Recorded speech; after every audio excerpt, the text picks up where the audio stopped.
Un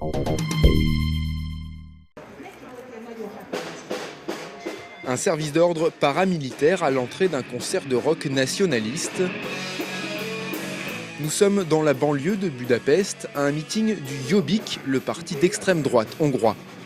Un parti qui devrait faire son entrée au Parlement après les législatives et qui inquiète en Hongrie pour ses prises de position xénophobes et antisémites. Le Jobbik s'en fiche, on est navré si on nous traite d'antisémites, mais on n'a pas l'intention de changer nos politiques, nos principes, notre programme. On va continuer de faire ce en quoi on croit, et c'est comme ça qu'on a obtenu 15% des voix aux dernières élections européennes. Fondé en 2003, le Jobbik avait créé la surprise en obtenant 3 sièges au Parlement européen en 2009.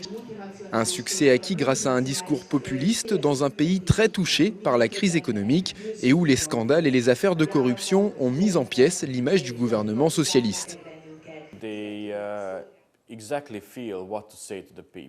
Ils savent exactement ce qu'il faut dire aux gens et ils sentent très bien quel message il faut faire passer. Donc ce parti est extrêmement dangereux.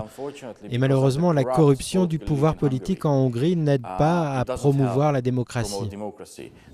Autre meeting près de la frontière autrichienne cette fois et autre chanson. Un air qui évoque la grande Hongrie historique, entonné par une petite foule hétérogène. Étudiants, mères de famille ou entrepreneurs, le discours du Jobbik séduit, comme en témoignent les sondages qui lui donnent entre 12 et 20% des intentions de vote. C'est un parti nouveau avec des gens nouveaux et ils disent ce que les autres partis n'osent pas dire. Concernant la politique extérieure, le programme du Jobbik est simple, sortir du traité de Lisbonne et organiser un nouveau référendum sur le sujet. Nous sommes radicaux et les gens le comprendront, nous sommes eurosceptiques ou plutôt euro-réalistes. Nous voulons conserver les États-nations.